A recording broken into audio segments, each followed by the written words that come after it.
Hello friends, welcome to Day Trader Telugu and good evening. Sensex 59 points gain అయ్యి 58,834 దగ్గర close అయితే Nifty 36 points gain అయ్యి 17,559 దగ్గర close అయింది. వెరస్ బ్యాంక్ నిఫ్టీ 36 పాయింట్స్ గెయిన్ అయ్యి 38,987 దగ్గర క్లోజ్ అయింది. ఇవాల్టి మార్కెట్ యొక్క ప్రైస్ యాక్టివిటీ ఇంట్రాడే సెషన్స్ లో మనకి పెద్ద చేంజ్ ఏం కనిపించదు. ఓపెనింగ్ గ్యాప్ అప్ అండ్ ఆ గ్యాప్ అప్ నుంచి కొంత అప్ సైడ్ కి మూవ్ అవుతూ మార్కెట్ గ్రాడ్యువల్ గా డౌన్ సైడ్ కి మూవ్ అయ్యే ప్రయత్నం జరిగింది. కానీ హైయర్ టైం ఫ్రేమ్స్ లో మీరు గమనించారంటే మీన్స్ డైలీ టైం ఫ్రేమ్ లో కానీ హవర్లీ టైం ఫ్రేమ్ లో కానీ మీరు అబ్జర్వ్ చేశారంటే ప్రీవియస్ గా ఉంటున్న lower highs lower lows pattern మనకి రీసెంట్ టైమ్స్ లో టాప్ సైడ్ కి బ్రేక్అవుట్ అయ్యాక అది ఫెయిల్ అవుతూ డౌన్ సైడ్ కి ఫాలో అవుతున్నప్పుడు ఈసారి అగైన్ ఈ ట్రెండ్ లైన్ జోన్ మనకి ఇంపార్టెంట్ రెసిస్టెన్స్ అవుతుంది. కాబట్టి 17,820 to 840 20 పాయింట్ జోన్, ఆ జోన్ అబౌవ్ రాందే మార్కెట్ లో వస్తున్న అగైన్ ఈ టాప్ సైడ్ వస్తున్న మూవ్ ని అండ్ స్ట్రాంగ్ బులిష్ మూవ్ గా మనం కన్సిడర్ చేయడానికి లేదు. యాజ్ ఆఫ్ నో ప్రెసెంట్ అయితే ఈ లైన్ దగ్గరే రెసిస్టెన్స్ మార్కెట్ అయితే ఫేస్ చేస్తుంది. అండ్ ఫర్దర్ గా కూడా ఒకవేళ రియల్ గా మార్కెట్ లో స్ట్రెంత్ ఉంటే ఈ జోన్ లో ఈ కన్సాలిడేషన్ బ్రేక్ చేసుకుంటూ 17,820 అబౌవ్ మార్కెట్ వచ్చే సస్టైన్ అవుతుంది. దాని అప్పుడు మాత్రమే మనం బులిష్ సైడ్ ట్రేడ్స్ ని తీసుకోవాలి.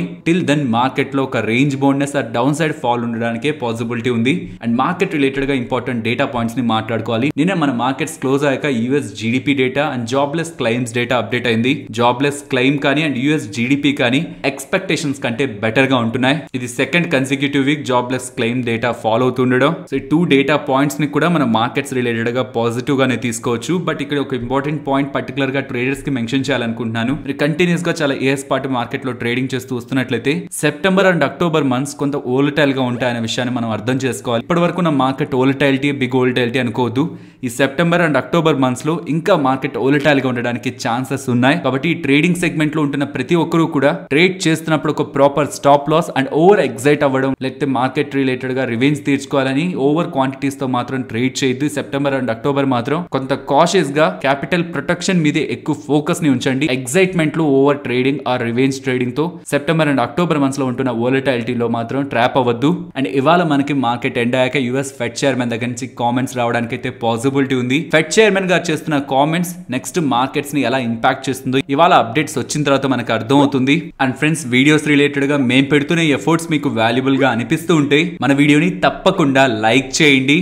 ఫస్ట్ నెల్కో గురించి మాట్లాడుకోవాలి. ఇది ఒక స్మాల్ క్యాప్ టాటా వాళ్ళ కంపెనీ. వీళ్ళ రిలేటెడ్ గా వస్తున్న ఇంపార్టెంట్ పాజిటివ్ అప్డేట్ తో స్టాక్ ఇంట్రాడే సెషన్స్ లో 10% దగ్గరగా అప్పర్ సర్క్యూట్ లో క్లోజ్ అయింది. And even before few days నుంచి కూడా స్టాక్ అప్పర్ సైడ్ మూవ్ అవుతూ లాస్ట్ 5 డేస్ లోనే 20 అండ్ లాస్ట్ 1 మంత్ లో 30% అబౌవ్ దగ్గరగా స్టాక్ మూవ్ అయింది. వీళ్ళ రిలేటెడ్ గా వస్తున్న అప్డేట్ ని గమనిస్తే ఇంటెల్ సాట్ కమర్షియల్ ఏవియేషన్ వాళ్ళతో నెల్కో వాళ్ళు అగ్రిమెంట్ కుదుర్చుకున్నారని అండ్ ఈ అగ్రిమెంట్ లో భాగంగా ఇండియన్ ఎయిర్ స్పేస్ లో మీన్స్ ఏరోప్లైన్స్ లో ఇంటర్నెట్ సర్వీసెస్ ని నెల్కో వాళ్ళు ప్రొవైడ్ చేస్తారనేలా నిన్నటి మార్కెట్ క్లోజింగ్ తర్వాత మార్కెట్ లో ఒక అప్డేట్ వచ్చింది. ఏరోప్లైన్స్ లో ఇంటర్నెట్ ఏంటి అంటే ఈ నెల్కో వాళ్ళు ఏరోప్లైన్స్ లో కానీ ఈవెన్ షిప్స్ లో కూడా యాక్చువల్ గా అక్కడ మనకి టవర్స్ ఉండవు కదా సీ మధ్యలో స్కైస్ లో, అలాంటి దగ్గరలో వీళ్ళు సాటిలైట్స్ ని యూజ్ చేసి ఇంటర్నెట్ ని ప్రొవైడ్ చేస్తారు. అండ్ ఈ నెల్కో రిలేటెడ్ గా బిజినెస్ ని లాస్ట్ ఇయర్ జూలై ఆ టైంలో మనం ఛానల్లో మాట్లాడుకున్నాం. ఈ టాటా స్మాల్ క్యాప్ స్టాక్ ని ఫోకస్ చేస్తున్నానని ఈ నెల్కో స్టాక్ ని మీకు రిమైండ్ చేస్తూ ఈ నెల్కో స్టాక్ ఒక బిజినెస్ ని బ్రీఫ్ గా నేను మీకు 618 న్యూస్ వీడియోలో ఎక్స్ప్లెయిన్ చేశాను. ఫర్దర్ గా ఈ బిజినెస్ ని తెలుసుకోవాలనుకుంటే ఫస్ట్ కామెంట్ లో విత్ టైం నేను మీకు లింక్ ఇస్తున్నాను, క్లిక్ చేశారంటే ఈ బిజినెస్ రిలేటెడ్ గా ఒక బ్రీఫ్ అండర్స్టాండింగ్ మీకు వస్తుంది.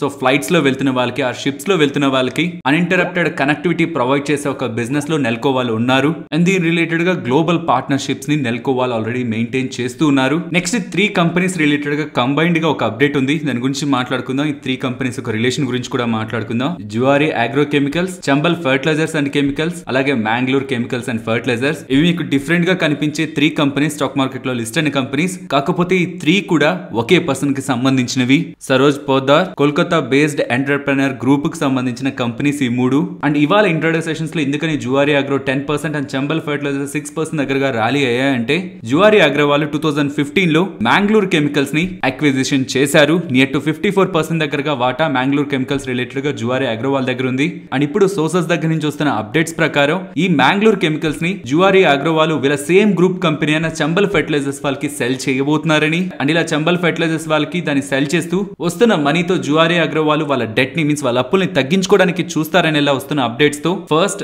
జువారీ అగ్రో వాళ్ళు ఇలా వాళ్ళ దగ్గర ఉన్న యూనిట్ ని సెల్ చేసి వాళ్ళ అప్పు తగ్గుతుందని అండ్ చంబల్ ఫర్టిలైజర్స్ వాళ్ళకి మ్యాంగ్లూర్ కెమికల్స్ అండ్ ఫర్టిలైజర్స్ కూడా వచ్చి యాడ్ అవుతుంది. కాబట్టి వీళ్ళ ఫర్దర్ బిజినెస్ లో టాప్ లైన్ ఇంకా మీన్స్ రెవెన్యూ ఇంకా ఇంప్రూవ్ అవుతుందని మార్కెట్ లో ఉంటున్న expectations Zuari agro and Chambal fertilisers related గా వాళ్ళ పాజిటివ్ గా ప్లే అయింది. నెక్స్ట్ ఏసీసీ అలాగే అంబుజా గురించి మాట్లాడుకోవాలి. ఈ 2 సిమెంట్ కంపెనీస్ ని ఆదాని గ్రూప్ వాళ్ళు ఎక్వైర్ అక్వైర్ చేశారు కదా, అండ్ అలా అక్వైర్ చేసిన తర్వాత ఓపెన్ ఆఫర్ ని కూడా ప్రకటించారు. సో అలా వీళ్ళు ప్రీవియస్ గా ప్రకటించిన ఓపెన్ ఆఫర్ ఇవాల్టి నుంచి ఓపెన్ అవుతుంది. అంబుజా సిమెంట్స్ రిలేటెడ్ గా అండ్ ఏసీసీ రిలేటెడ్ గా ఆగస్టు 26 ఇవాల్టి నుంచి ఓపెన్ ఆఫర్ స్టార్ట్ అవుతుంది అండ్ సెప్టెంబర్ 9th కి ఎండ్ అవుతుంది. అండ్ అంబుజా సిమెంట్స్ రిలేటెడ్ గా వాళ్ళు ప్రకటించిన open offer price 385 and ACC ఒక open offer price 2300. Next GAIL వాళ్ళు ప్రీవియస్ గా ప్రకటించిన 1:2 బోనస్ మీన్స్ 2 షేర్స్ ని హోల్డ్ చేస్తుంటే ఆ 2 షేర్స్ కి ఒక్కొక్క ఫ్రీ షేర్స్ ని వీళ్ళు క్రెడిట్ చేస్తారు. టోటలీ 2 షేర్స్ 3 షేర్స్ గా మారుతాయనేలా గేల్ వాళ్ళు ప్రీవియస్ గా ప్రకటించారు కదా, దాని రిలేటెడ్ గా రికార్డ్ డేట్ ని సెప్టెంబర్ 7th గా వీళ్ళు డిసైడ్ చేస్తున్నారు. నెక్స్ట్ జొమాటో గురించి మాట్లాడుకోవాలి. లాక్ ఇన్ కంప్లీట్ అయిన తర్వాత చాలా వరకు బిగ్ ఇన్వెస్టర్స్ జొమాటోలో ఉన్న వాటాన్ని సెల్ చేస్తూ వచ్చారు. అందులో భాగంగా అమెరికన్ క్యాపిటల్ వెంచర్ ఫ్రేమ్ అయిన సికోయా వాళ్ళు ఎగ్జిస్టింగ్ గా జొమాటోలో వాళ్ళు హోల్డ్ చేసిన వాటాని కట్ చేసుకుంటున్నట్లయితే అప్డేట్స్ అయితే కనిపిస్తున్నాయి. నెక్స్ట్ ఇవాళ రైస్ స్టాక్స్ ని మీరు గమనిస్తే ఎల్టీ ఫుడ్స్ కానీ అండ్ ఈవెన్ కేఆర్బిఎల్ కానీ ఇంట్రాడే సెషన్స్ లో ఒక పాయింట్ తర్వాత సడన్ గా డ్రాప్ అయ్యాయి. రీజన్ ఏంటనేది గమనిస్తే ఆ పాయింట్స్ లో మార్కెట్ లోకి రైస్ ఎక్స్పోర్ట్స్ రిలేటెడ్ గా గవర్నమెంట్ ఆఫ్ ఇండియా వాళ్ళు కొన్ని రెస్ట్రిక్షన్స్ ని విధించబోతున్నారు అండ్ అవి త్వరలో అప్డేట్ అవుతాయనేలా ఎకనామిక్స్ టైమ్స్ వాళ్ళ దగ్గర నుంచి వాళ్ళకి కూడా సోర్సెస్ దగ్గర నుంచి వస్తున్న అప్డేట్ అంటూ ఎకనామిక్స్ టైమ్స్ వాళ్ళు రిపోర్ట్ చేస్తుండడం. ప్రీవియస్ గా మెటల్స్ రిలేటెడ్ గాను షుగర్ రిలేటెడ్ గాను గవర్నమెంట్ ఆఫ్ ఇండియా కొంత ఎక్స్పోర్ట్ రిలేటెడ్ గా రెస్ట్రిక్షన్స్ ని విధిస్తుంది కాబట్టి రైస్ రిలేటెడ్ గా కూడా అటువంటి రెస్ట్రిక్షన్ ఉంటే ఈ పర్టికులర్ స్టాక్స్ కి ఇంపాక్ట్ ఉంటుంది. బికాస్ వాళ్ళు డొమెస్టిక్ గా సెల్ చేసే దాంతో పాటు ఎక్స్పోర్ట్స్ కూడా ఎక్కువ చేస్తుంటారు కాబట్టి దావత్ బ్రాండ్ అండ్ ఈవెన్ కేఆర్బిఎల్ వాళ్ళు అంటే ఇండియా గేట్ ఈ బ్రాండ్ ని హోల్డ్ చేసిన కంపెనీ. సో ఇలా ఎక్స్పోర్ట్ రెస్ట్రిక్షన్స్ పెడుతుంటే వీళ్ళ బిజినెస్ పై ఇంపాక్ట్ ఉంటుందేమో అని స్టాక్స్ అయితే ఫాలో అయ్యాయి. అండ్ కనిపిస్తున్న డేటా ప్రకారం ఈ ఎక్స్పోర్ట్ రెస్ట్రిక్షన్స్ గవర్నమెంట్ దగ్గర నుంచి వస్తాయని ఏవైతే సోర్సెస్ దగ్గర నుంచి అప్డేట్ ఉందో ఇది బాస్మతి రైస్ కి కాదు బ్రోకన్ రైస్ కనేలా further analysis news platforms Twitter లో అయితే పబ్లిష్ అవుతుంది. సో ఇది బాస్మతి రైస్ కి కాకపోతే కేఆర్బిఎల్ వాళ్ళకి అండ్ ఎల్టీ ఫుడ్స్ వాళ్ళకి దావత్ వాళ్ళకి ఎటువంటి ఇంపాక్ట్ కూడా ఉండదు. రీసెంట్ టైమ్స్ లో ఇన్ఫ్లేషన్ ఎక్కువ పెరుగుతుండడం కారణంగా అండ్ ఇతర దేశాలకు కూడా రైస్ డిమాండ్ ఎక్కువ అవుతుండడం కారణంగా ఎల్టీ ఫుడ్స్ కానీ కేఆర్బిఎల్ కానీ లాస్ట్ 6 months లో 45% దగ్గరగా స్టాక్స్ అయితే పెరిగాయి. 2 స్టాక్స్ కూడా పెరిగాయి బికాస్ ఎక్స్పోర్ట్స్ రిలేటెడ్ గా వీళ్ళకి అధికంగా మార్జిన్స్ అండ్ ప్రాఫిటబిలిటీ పెరుగుతుందని. కానీ ఇప్పుడు అగైన్ ఎక్స్పోర్ట్స్ రిలేటెడ్ ఒక స్మాల్ క్వశ్చన్ మార్క్, ఇది క్లారిటీ కాదు, రెస్ట్రిక్ట్ చేస్తారు గవర్నమెంట్ అంటుండేసరికి స్టాక్స్ ఇవాళ ఇలా రియాక్ట్ అవుతున్నాయి. ఫర్దర్ గా గవర్నమెంట్ దగ్గర నుంచి వస్తున్న క్లారిటీతో స్టాక్స్ లో స్టెబిలిటీని అయితే ఎక్స్పెక్ట్ చేయొచ్చు. నెక్స్ట్ ఐషర్ మోటార్స్ అలాగే క్రాంప్టన్ గ్రీవ్స్ గురించి మాట్లాడుకోవాలి. ఐషర్ మోటార్స్ లో సిఎఫ్ఓ గా బాధ్యతలు నిర్వహిస్తున్న కాళీశ్వరన్ అరుణాచలం గారు ఐషర్ మోటార్స్ లో తన బాధ్యతల సిఎఫ్ఓ పొజిషన్ నుంచి రెసిగ్నేషన్ ఇస్తూ క్రాంప్టన్ గ్రీవ్స్ లో జాయిన్ అవబోతున్నారనేలా మార్కెట్ లోకి అప్డేట్ అయితే ఫ్లో అవుతుంది. సెప్టెంబర్ 2nd నుంచి ఐషర్ మోటార్స్ లో తన సిఎఫ్ఓ గా రిజైన్ చేస్తున్నారని అండ్ సెప్టెంబర్ 5th నుంచి క్రాంప్టన్ గ్రీవ్స్ కన్స్యూమర్ ఎలక్ట్రానిక్స్ లో బాధ్యతలను తీసుకోనున్నారనేలా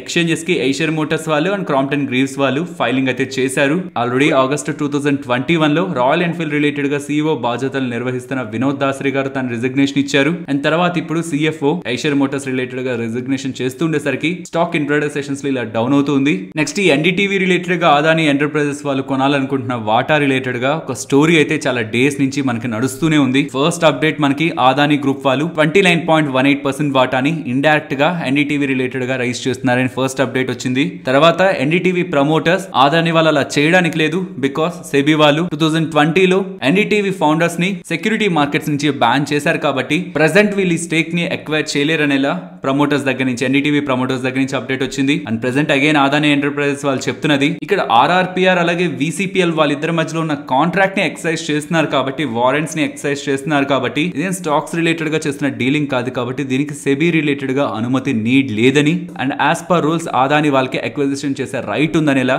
అదాని ఎంటర్ప్రైజెస్ వాళ్ళు ఎక్స్చేంజెస్ తో అప్డేట్ చేస్తున్నారు. నెక్స్ట్ ఎలక్ట్రానిక్ కాంపోనెంట్స్ రిలేటెడ్ గా బిజినెస్ చేసే సైర్మా ఎస్జిఎస్ టెక్నాలజీస్ గురించి మాట్లాడుకోవాలి. లిస్ట్ అవుతున్న పాయింట్ లో 20% గెయిన్స్ తో లిస్ట్ అయింది అండ్ క్లోజింగ్ టైం కి నియర్ టు 40% దగ్గరగా గెయిన్స్ తో స్టాక్ ఇవాళ ఇంట్రాడే సెషన్స్ లో ఎండ్ అవుతుంది.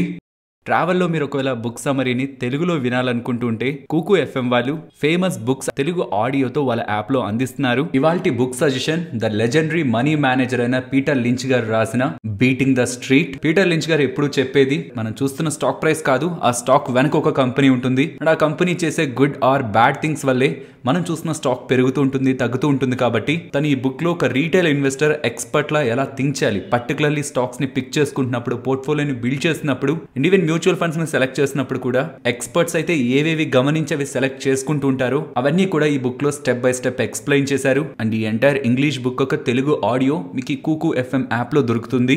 400 రూపీస్ పర్ ఇయర్ సబ్స్క్రిప్షన్ ఫీని వీళ్ళు చార్జ్ చేస్తున్నారు. కానీ డిస్క్రిప్షన్ కామెంట్ సెక్షన్ లో ఇచ్చిన లింక్ ని క్లిక్ చేస్తూ ఈ సబ్స్క్రిప్షన్ కొనే టైంలో అక్కడ కూపన్ కోడ్ దగ్గర DTT 200 ని మీరు ఎంటర్ చేస్తే మీకు 50% కే మీన్స్ 199 రూపీస్ కే 1 ఇయర్ సబ్స్క్రిప్షన్ వస్తుంది.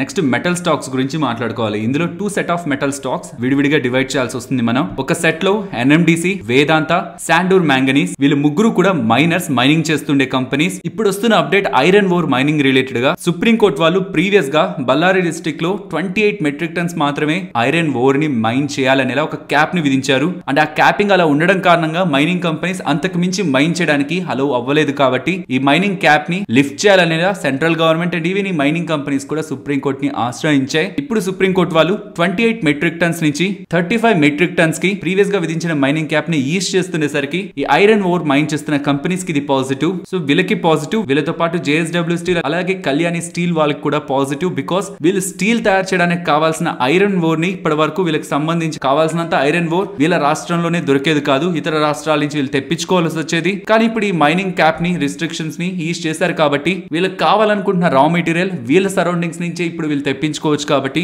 ట్రాన్స్పోర్టేషన్ కాస్ట్ అండ్ ప్రైసింగ్ కూడా వీళ్ళకి అడ్వాంటేజ్ గా క్రియేట్ అవుతుందని JSW స్టీల్ మెయిన్ గా ఈ అప్డేట్ తర్వాత స్టాక్ వన్ డైరెక్షనల్ గా మూవ్ అవుతూ నియర్ టు 3% దగ్గరగా పాజిటివ్ లో ఎండ్ అయింది.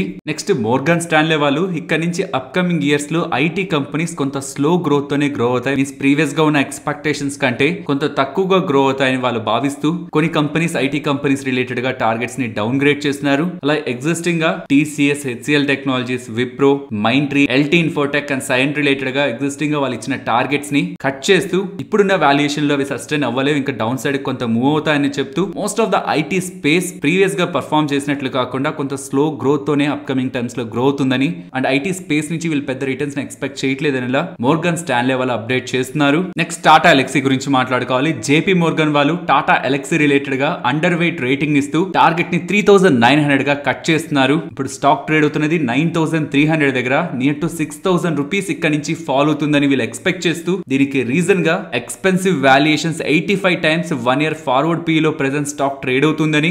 గ్రోత్ స్టోరీ లాస్ట్ 2 ఇయర్స్ నుంచి ఇంప్రెసివ్ గానే ఉంది, కానీ అప్కమింగ్ టైమ్స్ లో ప్రీవియస్ పర్ఫార్మెన్స్ ని డెలివర్ చేయలేకపోవచ్చని ఇప్పుడు ఏ మార్జిన్స్ అయితే టాటా ఎలక్సీ వాళ్ళు తీసుకొస్తున్నారో రిజల్ట్స్ లో అప్కమింగ్ క్వార్టర్స్ లో తీసుకురావడం వాళ్ళు డిఫికల్ట్ అని భావిస్తూ స్టాక్ రిలేటెడ్ గా under weight rating and down side target ని ఇస్తున్నట్టు JP మోర్గన్ వాళ్ళు అప్డేట్ చేస్తున్నారు. మేబీ ఈ అప్డేట్ రీజన్ ఏమో స్టాక్ ఇంట్రాడే సెషన్స్ లో 3% దగ్గరగా డౌన్ అయింది. యాక్చువల్లీ ఇది మన వాళ్ళే ట్యాగ్ చేస్తూ టాటా ఎలక్సీ రిలేటెడ్ గా ఇలా అంటున్నారు, మీ వ్యూ ఏంటి అని అడుగుతున్నారు.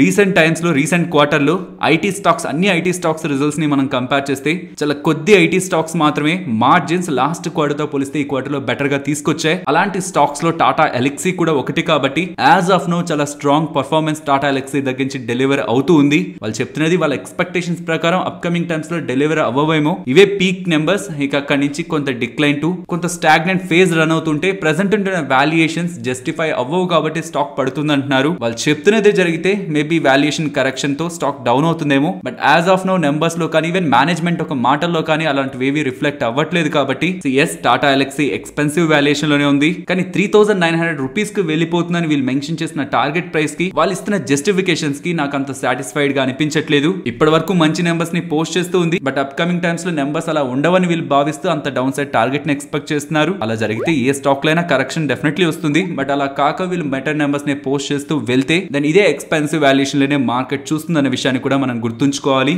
నెక్స్ట్ నిఫ్టీ అలాగే bank Nifty support and resistance present ఉన్న లెవెల్స్ నుంచి డౌన్ సైడ్ ఇఫ్ ఒకవేళ 17,570 to 550 జోన్ ని కూడా బ్రేక్ చేసి డౌన్ సైడ్ కి వస్తుంటే 17,440 important support and up side కి వస్తుంటే 17,620 and above 17,670. And bank Nifty present ఉన్న లెవెల్స్ నుంచి down side 38,740 and below 38,340 and up side 39,330 and above 39,560. And as of now ఉంటున్న ఆప్షన్ చైన్ డేటా ప్రకారం ఇక్కడ నుంచి టాప్ సైడ్ కి వెళ్తున్నప్పుడు 17,700 దగ్గర ఇంటెన్స్ గా కాంట్రాక్ట్స్ అయితే బిల్డ్ అవుతున్నాయి, కాల్ కాంట్రాక్ట్స్. ఇక్కడ నుంచి డౌన్ సైడ్ కి వెళ్తున్నప్పుడు 17,200 దగ్గర. సో ఇదే రేంజ్ నిన్న మాట్లాడుకున్న రేంజే. సో ఈ 500 పాయింట్ రేంజ్ 17,200 to 17,700. ఈ 500 పాయింట్ రేంజ్ లో మార్కెట్ ఉంటుందని ఇలా కాల్ అలాగే పుట్ రైటర్స్ భావిస్తున్నారు. ఫైనలీ ఇది ఫ్రెండ్స్ మన వీడియో నచ్చిందా?